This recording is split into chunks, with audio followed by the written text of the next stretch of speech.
اے وجہ جی وجہ تو امام علی مقام کربلا میں تشریف لے گئے، آپ نے خطبہ دیتا، لیکن چلو اتنی گل تے ہے بھائی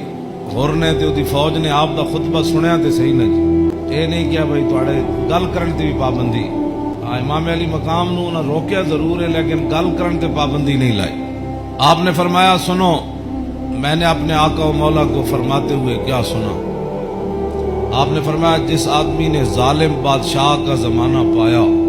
ایسا ظالم مستحلا لحرم اللہ جو اللہ کی حرام کردہ چیزوں کو حلال قرار دیتا ہو، ناقصا لعہد اللہ اور اللہ کے عہد و پیمان، کلمہ پڑھنے کے بعد جو اس نے عہد و پیمان باندھے تھے ان کو اس نے توڑ دیا ہو، مخالفا لسنت رسول اللہ اور رسول اللہ کے طریقے کا وہ مخالف بن گیا ہو، اور یعمل فی عباد اللہ بالاسم والعدوان اور اپنی رعایا کے اندر گناہ اور ظلم اور زیادتی کو رواج دے رہا ہو۔ آگے کیا فرمایا؟ فرمایا میں نے اپنے نانا جان سے سنا، فلم یغیر علیہ بفعل ولا قول،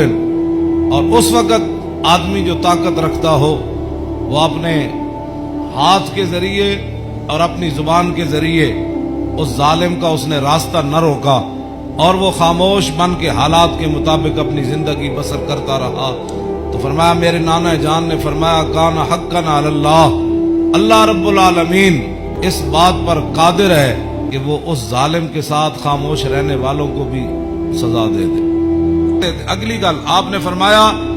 اللہ، فرمایا پھر حسین کیوں آیا کربلا وچ؟ اللہ، پھر وہ پوری ہزار فوج نو خطاب کر دیا اپنے ساتھیوں نو، فرمایا اللہ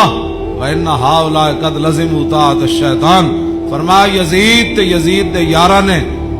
شیطان دی اطاعت شروع کر دیتی، وَتَرَكُوا طَاعَةَ الرَّحْمَانِ، اور اللہ کی اطاعت کو انہوں نے چھوڑ دیا، وَأَظْهَرُوا الْفَسَادِ، اور انہوں نے پوری سلطنت کے اندر فساد کو برپا کر، وَعَطَّلُوا الْحُدُودِ، انہوں نے اللہ کی نافذ کردہ اور معین کردہ حدود کو پامال کر دیا، اور وَاسْتَأْثَرُوا بِالْفَیْحِ،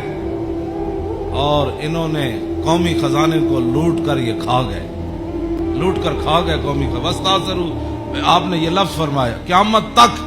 کہ جڑے قومی خزانے نو لٹتے ہون اس ویلے جڑے چپ رہن نال حصہ وصول کرن،